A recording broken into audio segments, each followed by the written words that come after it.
Assalamualaikum warahmatullahi ta'ala wabarakatuh. Selamat datang kembali di channel Fiksi Cerita Horor.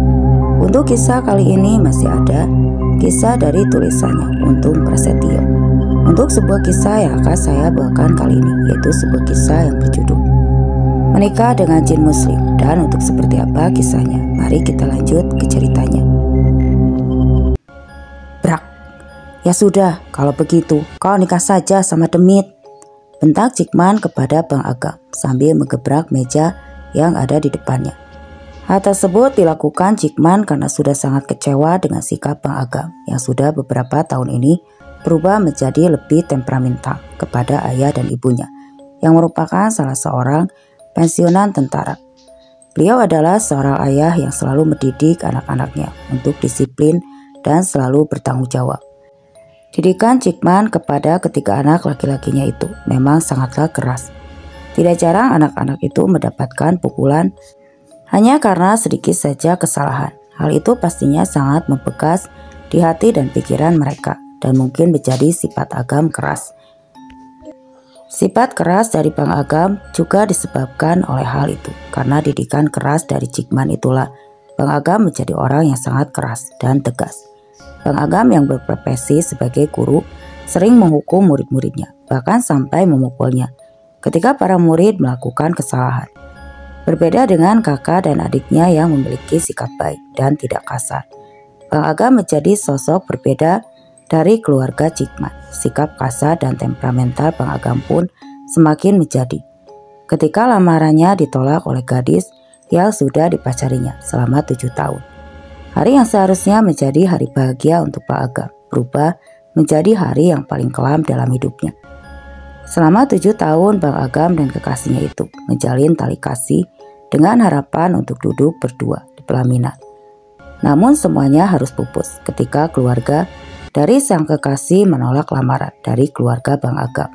Dan sejak saat itulah Bang Agam bersikap lebih dingin dan mudah marah di usianya yang sudah menginjak angka 30. Bang Agam pun belum menemukan lagi seorang kekasih. Hal itu jugalah dikarenakan sikapnya yang dingin Bang Agam kepada perempuan yang sebenarnya tertarik kepadanya. Tapi mungkin karena Bang Agam pernah sakit hati dan belum bisa sembuh dari keterpurukannya itu, membuat Bang Agam acuh tidak acuh kepada perempuan dan menganggap bahwa semua perempuan itu hanya bisa menyakiti hatinya. Setelah perdebatannya dengan Cikman, Bang Agam pun memutuskan untuk pindah rumah yang baru saja dibelinya dari hasil tabungannya.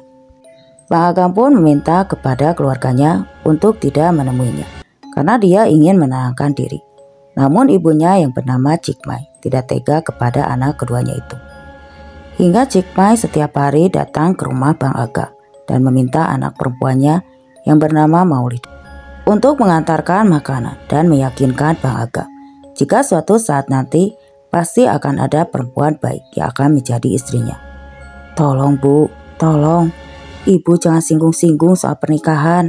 Agam sudah muak dengan kata-kata itu. Agam juga tidak lagi peduli dengan perempuan. Namun dan mungkin Agam tidak akan menikah selamanya di dunia ini, Bu, ujar Bang Agam. Yang membuat Cikmai merasa sangat sedih mendengar perkataan anaknya itu. Kamu jangan bicara seperti itu, Nak. Setiap orang itu ada jodohnya. Suatu saat nanti kamu pasti akan menemui perempuan yang baik yang akan menjadi istrimu. Kau jangan berpikir seperti itu. Mendengar nasihat ibunya membuat Bang Agam semakin frustasi dan menyesali perpisahannya dengan kekasihnya dulu. Hingga suatu malam, pikiran Bang Agam pun semakin jatuh terpuruk hingga dia berpikir untuk mengakhiri hidupnya. Namun untungnya Bang Agam masih kuat iman hingga akhirnya dia menyadari kesalahannya. Sekitar lebih dari 1 tahun menempati rumahnya sendiri, sikap Bang Agam pun perlahan mulai berubah. Kini Bang Agam menjadi pribadi yang lebih baik, bertutur kata lembut dan lebih sering pulang ke rumah Cikman untuk mengunjungi Cikmai, Maulida dan Ridwan. Semua orang merasa sangat heran dengan perubahan sikap Bang Agam yang kini 180 derajat berbeda. Karena perubahan sikapnya itu, Cikman pun mulai menanyakan kembali soal pernikahannya. Karena saat itu usia Bang Agam sudah lebih dari 30 tahun. Allah belum kasih jodoh Agam, Mak. Nanti juga kalau Agam masih dikasih umur, Allah juga pasti akan memberikan jodoh pada Agam. Yang sabar ya, Mak. Tidak usah memikirkan soal pernikahan Agam, ujar Agam kepada ibunya. Semoga Allah cepat memberikan jodoh untuk Agam ya, Nak, ucap ibunya sambil mengusap kepala Bang Agam. Perubahan sikap Bang Agam membuat Cikmai dan Cikmai menjadi senang. Karena Bang Agam berubah menjadi ramah, santun dan lembut dari anak lelaki keduanya tersebut. Selain keluarga Bang Agam, teman-temannya pun dibuat heran dengan sikap ramah Bang Agam. Bahkan murid-murid Bang Agam pun sangat senang karena guru yang paling galak di sekolah mereka sekarang sudah berubah menjadi guru yang sangat menyenangkan. Tapi hal itu tidak berlangsung lama. Karena beberapa bulan kemudian Bang Agam sakit dan langsung beristirahat untuk memulihkan kondisinya. Tapi Allah punya kehendak lain. Bang Agam pun kembali ke sisinya di saat semua orang sedang bahagia dengan perubahan sikapnya itu. Hal-hal janggal di luar nalar pun mulai terjadi setelah pemakaman Bang Agam. Seperti kebiasaan di daerah kami, jika ada keluarga yang meninggal, maka keluarga lainnya akan menggelar kenduri dan juga dilanjutkan dengan pengajian Yasin serta tahlil. Karena Bang Agam meninggal di rumahnya sendiri, maka kenduri pengajian pun diadakan di sana. Sore sebelum maghrib tiba, kenduri yang dilakukan sesuai adat setempat mengharuskan pihak keluarga untuk menaruh makanan di sebuah kamar kosong dan kamar tersebut harus ditutup rapat, bahkan dikunci. Makanan yang ditaruh pun harus berupa nasi dan juga gulai atau kari kambing. Tapi anehnya semua makanan yang ada di kamar tersebut berjatuhan di atas meja, walaupun tidak ada yang menyentuhnya sama sekali. Setelah selesai kenduri, di saat ketua adat kampung sedang meminta maaf Bang Agam kepada para saudara dan juga tetangga serta semua kawan-kawannya, tiba-tiba saja semua bingkai foto Bang Agam yang berada di dinding ataupun di atas meja dan lemari berjatuhan dengan sendirinya. Sontak semua orang yang berada di rumah milik Bang Agam pun dibuat bingung dengan kejadian tersebut. Bingkai foto-foto yang berjatuhan tersebut pun pecah dan bahkan ada orang yang terluka di bagian keningnya ketika tertimpa bingkai tersebut. Kejadian itu pun membuat sempat menjadi buah bibir di kampung kami dan kejadian-kejadian aneh tersebut dikait-kaitkan dengan hal gaib lainnya seperti persugihan, tumbal, dan lain sebagainya. Setelah 7 hari acara kenduri dan pengajian, di rumah Bang Agam pun dibiarkan kosong hingga di bulan berikutnya. Ada pasangan suami istri yang merupakan keturunan Tiongkok mengontrak rumah milik Bang Agam tersebut. Setelah ditempati, rumah milik Bang Agam itu dibuatkan tempat sembahyang untuk keluarga. Tapi mereka baru saja menempati rumah tersebut dalam satu malam, keluarga itu memutuskan untuk pergi dari rumah tersebut. Mereka merasakan kejadian-kejadian janggal sewaktu mereka berada di rumah milik Bang Agam itu. Berawal dari tempat sembahyang yang berupa meja dan sajian buah-buahan dan juga dupa yang ada di ruang tengah, tepat pada pukul jam 12 malam, terdengar suara benda-benda jatuh dari atas meja. Setelah suami dari pasangan tersebut melihat keluar rumah, orang itu dikejutkan oleh sosok perempuan berambut panjang yang sedang menghancurkan tempat sembahyang mereka. Bahkan benda-benda itu berterbangan menyerangnya, hingga akhirnya pria itu masuk ke dalam kamarnya dan mengunci rapat pintu kamar tersebut. Teror bagi pasangan itu tidak berhenti sampai di situ saja. Pintu kamar mereka pun diketuk dengan kencang oleh sosok makhluk gaib yang berwujud perempuan tadi. Ketukan pintu itu pun terdengar makin kencang hingga pintu bergetar hebat. Keesokan paginya pasangan suami istri itu tersebut mendatangi rumah Cak Man dan meminta kembali uang sewa yang telah diberikannya. Pasangan tersebut mengaku tidak tahan dengan teror dari sosok makhluk gaib yang mendiami rumah milik Bang Agam itu. Setelah rumah Bang Agam kembali kosong, Maulida pun ditugaskan oleh Cik Nam dan Cik Mai untuk menyalakan lampu rumah tersebut ketika sore hari dan mematikannya di pagi hari. Di pagi harinya untuk setiap harinya, kejadian mistis pun mulai Maulida rasakan ketika dia sudah terlalu sering masuk rumah Bang Agam. Hampir sebelum maghrib berkumandang, Maulida sedang sendiri di rumah itu untuk menyalakan lampu. Tapi Maulida pun dibuat terkejut ketika seluruh lampu di rumah Bang Agam sudah menyala semua. Dan karena merasa penasaran, Maulida pun akhirnya memberanikan diri untuk melihat ke dalam rumah. Tapi dari jendela samping yang hordengnya tidak tertutup waktu itu, setelah Maulida sampai di samping rumah Bang Agam, Maulida pun dibuat terkejut ketika melihat sosok perempuan berambut panjang sedang duduk di sofa ruang tamu bersama beberapa anak kecil yang duduk berjejer di samping perempuan tersebut. Maulida yang terkejut melihat pemandangan aneh tersebut segera pergi dari tempatnya berdiri dengan tubuh gemetar dan detak jantung yang kencang. Maulida pun memaksakan diri menaiki sepeda motor yang dibawanya ke rumah Bang Agam tadi.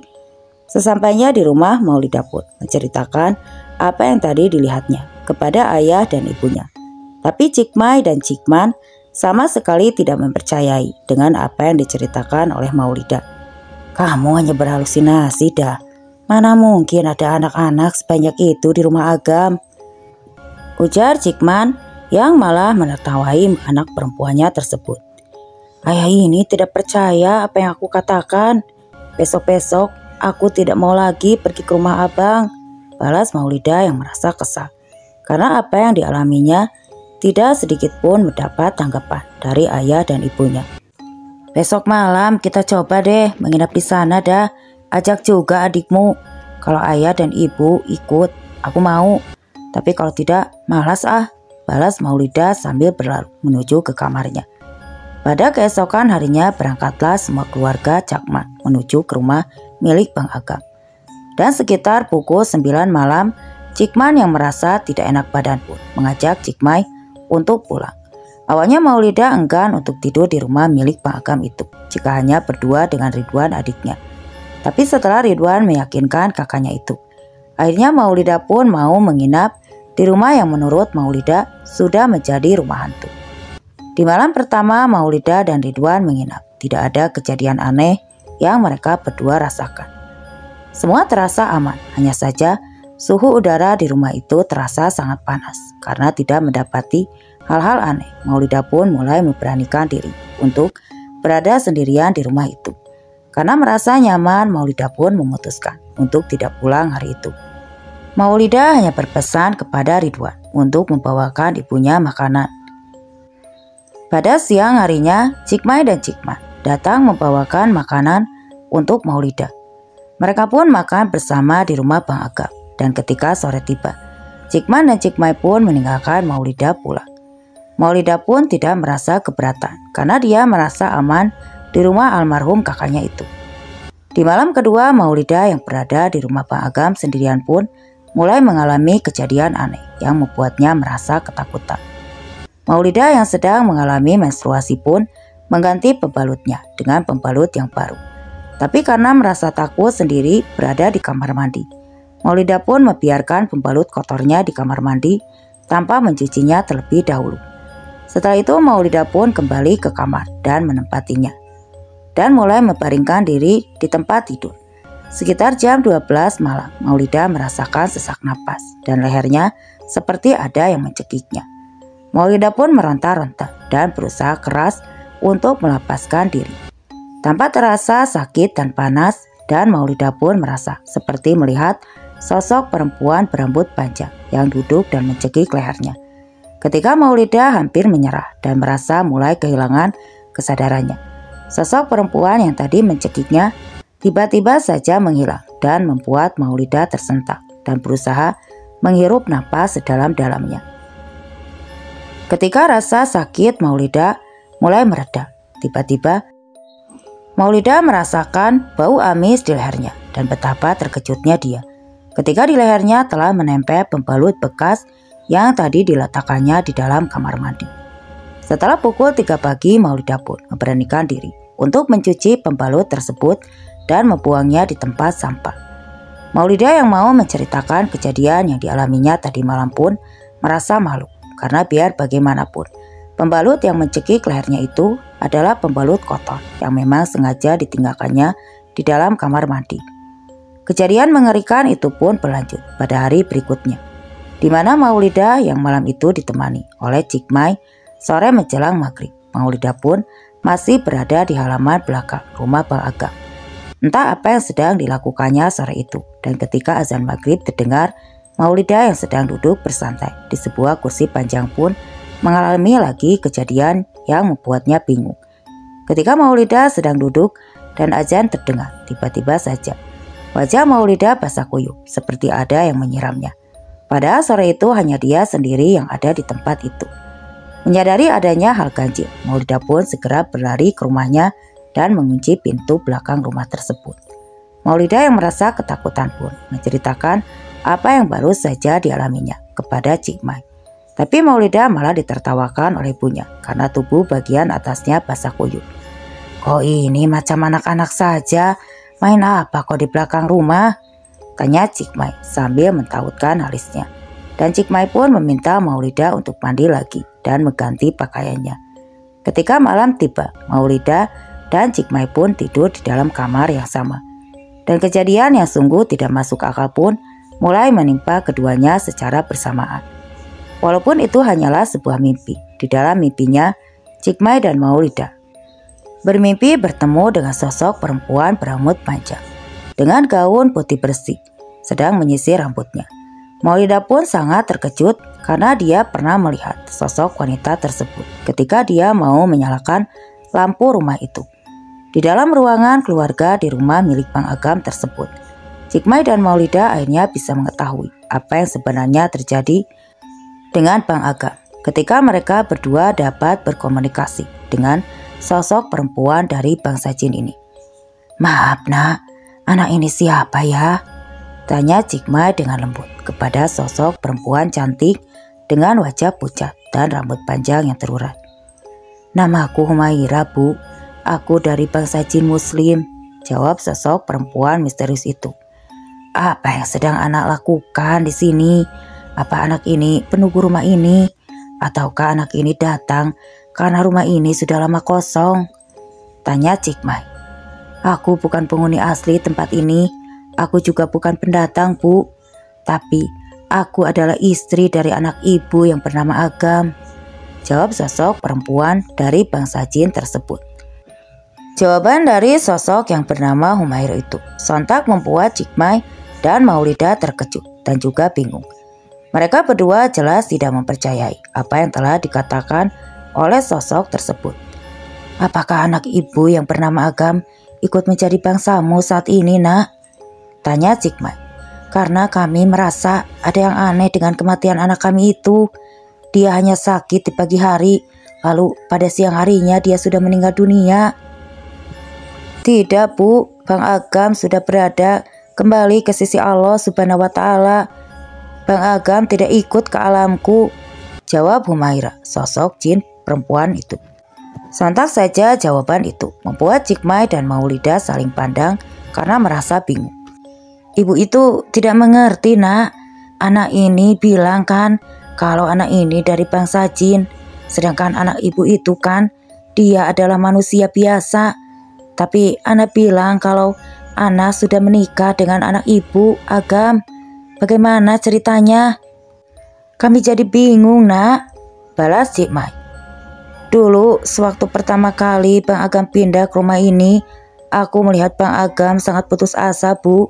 Dan bahkan Bang Agam sempat ingin mengakhiri hidupnya melalui cara bunuh diri. Tapi aku berhasil menggagalkannya dan membuatnya sadar kembali. Hingga akhirnya Bang Agam menjadi pribadi yang periang, ramah dan santun, Bu. Bang Agam mulai terlihat baik, tidak cepat marah, dan juga tidak berlaku kasar kepada siapapun," ujar Humaira menjelaskan. "Subhanallah, kau tahu semua tentang Agam," balas Cik Mai dengan mata berkaca-kaca. "Apakah benar Agam tidak bersamamu, nak?" "Tidak, Bu. Bang Agam memang sudah meninggal. Kini aku dan Bang Agam pun harus berpisah. Bang Agam meninggalkan 9 anak, Bu. Karena selama kami menikah, kami sudah dikaruniai 9 anak, Bu. Itu anaknya Bang Agam," sambil menunjukkan 9 orang anak yang masih kecil, yang kini duduk berjejer di sampingnya. "Allahu Akbar, ini," pungkas Cik Mai sambil menangis. Setelah itu, Cik Mai dan Maulidah pun terbangun secara berjamaah dari tidurnya. Mereka saling beradu pandang tanpa bisa berkata-kata. Setelah selesai menjalankan sholat subuh, Jigme dan Maulida pun kembali ke rumah mereka. Lalu mereka pun menceritakan tentang apa yang dialaminya semalam. "Kami bermimpi mengalami hal yang sama, Bang," ujar Jigme, dan Maulida menjelaskan kepada Jigme. "Ya sudah, nanti malam kita minta bantuan kepada Ustadz untuk menanyakan langsung kepada makhluk yang mengaku sudah menjadi istri almarhum Agam," ucap Jigme yang juga merasa heran dengan apa yang sudah diceritakan oleh istri dan anak perempuannya itu. Jigme pun segera menemui Ustadz Hamzah untuk menanyakan kebenaran dari apa yang dialami Jigme dan juga Maulida. Jigme juga meminta langsung kepada Ustadz Hamzah untuk datang ke rumah Agam agar dapat berinteraksi langsung dengan sosok makhluk gaib bernama Humairah yang mengaku sudah menjadi istri dari almarhum Agam. Pada sore harinya, Jigme, Maulida dan adiknya Ridwan pun pergi ke rumah Agam. Mereka sengaja datang sore hari sambil membersihkan rumah Agam sambil menunggu kedatangan Ustadz Hamzah. Setelah melaksanakan sholat maghrib, Ustadz Hamzah pun datang bersama seorang muridnya yang bernama Haris. Sesampainya Ustadz Hamzah dan muridnya Paris, mereka pun mulai melihat-lihat ke sekeliling rumah almarhum milik Bang Agam. "Sepertinya benar, Jigme, ada sosok makhluk dari bangsa jin di rumah ini, tapi jin ini memang jin muslim," ujar Ustadz Hamzah, yang membuat keluarga Jigme terkejut. "Ustadz, nanti bisakah Pak Ustadz membantu saya untuk berkomunikasi dengan perempuan tersebut?" "Insya Allah bisa. Nanti kita coba mediasi dengan sosok tersebut melalui tubuh seseorang yang ada di sini." Ustadz Hamzah dan Paris pun mulai berdoa. Jigme dan juga keluarganya diminta untuk berdoa di hati masing-masing, dan beberapa saat kemudian tubuh Maulida gemetar hebat dan mulai kehilangan kesadarannya. Ustadz Hamzah pun meminta kepada Jigme dan juga Ridwan untuk memegangi tubuh Maulida. "Assalamualaikum," ujar Ustadz Hamzah kepada sosok yang ada di dalam tubuh Maulida itu. "Waalaikumsalam," ucap Maulida dengan suara serak dan parau. "Apa benar ini dengan Humairah?" tanya Ustadz Hamzah. "Iya Pak Ustadz, saya Humairah, istri dari pemilik rumah ini," jawab sosok yang ada di dalam tubuh Maulida itu. Sontak Jigme dan juga Ridwan merasa terkejut mendengar jawaban dari sosok tersebut. "Mana mungkin Agam menikahi sosok jin? Kau jangan bergurau, kau setan," ujar Jigme yang mulai tersulut emosi. "Apakah Bapak lupa dengan ucapan Bapak waktu itu?" jawab sosok Humairah yang ada di dalam tubuh Maulida. "Ucapan apa, wahai jin?" "Waktu Bapak dan Bang Agam berdebat, Bapak mengucapkan sesuatu kepada Bang Agam," jawab Maulida. "Ya sudah, kalau begitu kau nikah saja sama Demit. Itu kan ucapan Bapak yang diucapkan kepada Mas Agam," imbu Humairah yang membuat Jigme merasa bersalah. "Apakah benar Agam meninggal dunia dan dia tidak berpindah ke alammu?" tanya Ustadz Hamzah yang mulai menggali informasi dari sosok perempuan yang ada di dalam tubuh Maulida. "Benar Pak Ustadz, Bang Agam meninggal dan saya pun kelak akan meninggal juga," jawab Humairah tegas. "Tiap-tiap yang bernyawa pasti akan mati, kemudian kepada Allah kamu akan kembali," ucap Humairah yang mengutip salah satu isi dari Al-Quran. "Masya Allah, jadi benar kau ini adalah sebangsa jin dari golongan muslim," ucap Ustadz Hamzah. "Sekarang tolong jelaskan kepada kami bagaimana kau bisa menikah dengan almarhum Agam dan juga tentang kejadian-kejadian janggal kepada Maulida yang terjadi di rumah ini." Imbu Ustadz Hamzah meminta kepada Humairah untuk menjelaskan. "Aku bertemu dengan Bang Agam sudah cukup lama. Bahkan aku tahu di mana kejadian ketika ayah Bang Agam memintanya untuk menikahi Demit. Dan sejak saat itu Bang Agam memutuskan untuk pindah ke rumah ini, ucap Humaira menjelaskan kepada orang yang ada di rumah itu. Di rumah ini, Bang Agam mengalami rasa kecewa dan putus asa, Pak Ustadz. Beliau hampir saja bunuh diri di malam itu. Alhamdulillah, saya bisa mencegahnya dan mulai menemuinya secara langsung. Secara perlahan, saya menasihati Bang Agam untuk tidak berputus asa dari rahmat Allah, karena Allah sangat membenci orang yang kupur nikmat. Dan secara perlahan, Bang Agam pun sadar dan berubah menjadi pribadi yang lebih baik lagi. Jelas Humaira yang masih berada di dalam tubuh Maulidah. Karena merasa yakin, akhirnya Bang Agam pun memutuskan untuk menikahi saya. Dan selama saya hidup berumah tangga dengan Bang Agam, kami dikaruniai 9 anak, Pak Ustadz. Sampai akhirnya Bang Agam pun sakit lalu meninggal dunia. Saya pun merasa bersedih karena telah ditinggalkan oleh orang yang sangat sayangi, Pak Ustadz, ucap Humaira sambil menangis. Menurut saya, apa yang sudah dijalani Humaira bersama dengan Agam adalah sesuatu yang tidak diperbolehkan oleh agama, merujuk kepada salah satu surah di dalam Al-Quran yang artinya Allah menjadikan kamu dan istri-istri kamu dari jenis kamu sendiri. Sebagian ulama juga memutuskan hukum pernikahan manusia dengan bangsa gaib karena dikhawatirkan akan banyak kemudorotan yang tercipta dari hal tersebut. Tapi semua sudah terjadi dan saat ini Agam telah menghadap kepada Tuhannya dan kamu juga lagi menakut-nakuti Maulidah, ucap Ustadz Hamzah. Terima kasih atas penjelasannya, Pak. Saya tidak pernah berniat untuk menakut-nakuti Maulidah.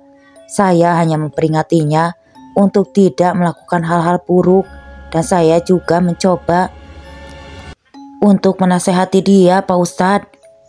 Jadi, hal-hal ganjil yang terjadi di rumah ini, itu adalah perbuatan kamu? Tanya Ustadz Hamzah. Saya yang menumpahkan kari kambing yang ditaruh di dalam kamar untuk sajian.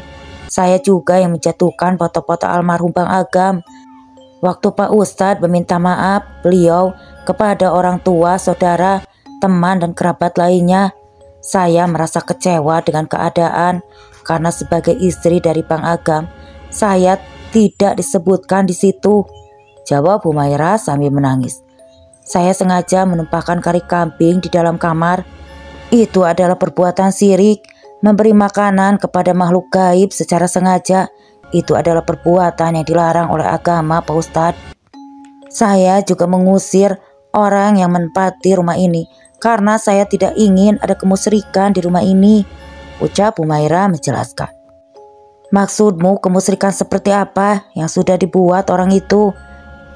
Dia membuat tempat beribadahnya dengan sesaji untuk menyembah makhluk Allah. Orang itu sudah menyekutukan Allah yang menciptakan alam semesta ini.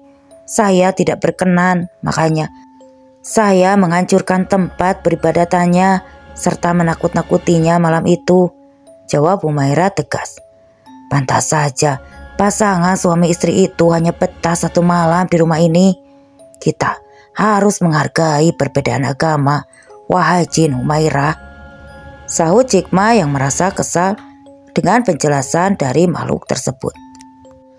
Katakan saya tidak pernah mengizinkan siapapun melakukan kemusyrikan di rumah ini, karena rumah ini adalah rumah suami saya, jawab Humaira tegas. Lalu, apakah benar kau juga yang mencekik Maulidah? Tanya Cikma kepada Humaira yang masih berada di dalam tubuh Maulidah.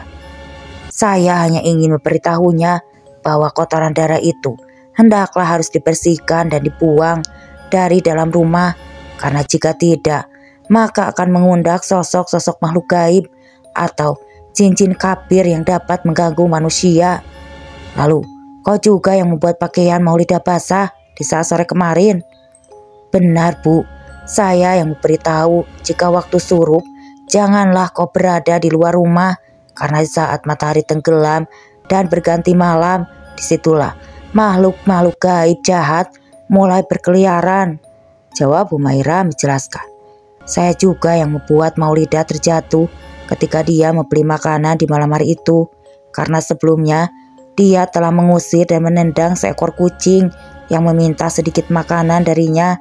Saya hanya ingin memberitahunya bahwa di saat kucing yang ditendangnya sedang kelaparan, dan akhirnya Maulidah pun merasakan yang sama seperti yang dirasakan kucing tersebut di malam itu. Baiklah, kalau begitu sejatinya manusia memang hidup berdampingan dengan makhluk Allah dan yang lainnya, dan juga terkadang manusia harus bersinggungan langsung dengan bangsa jin. Jadi sebaiknya kita harus berhati-hati di dalam berucap dan bertindak. Bukankah harusnya begitu? Ucap Ustadz Hamzah kepada Jikman sambil tersenyum. Saya mengaku salah Pak Ustadz. Saya berjanji akan memperbaiki diri dan tidak akan mengulangi kesalahan-kesalahan yang dulu pernah saya lakukan, ujar Jikman kepada Ustadz. Terkadang apa yang kita ucapkan akan menjadi kenyataan karena setiap kata adalah doa. Jadi lebih bijaklah dalam berbicara, imbus sosok Humairah. Baiklah Humairah, kami sudah mengetahui apa yang sebenarnya terjadi. Sekarang kau bisa kembali lagi ke alammu dan tidak lagi mengganggu keluarga ini, ujar Ustadz Hamzah kepada sosok Humairah tersebut. Baiklah Pak Ustadz, saya pamit dulu.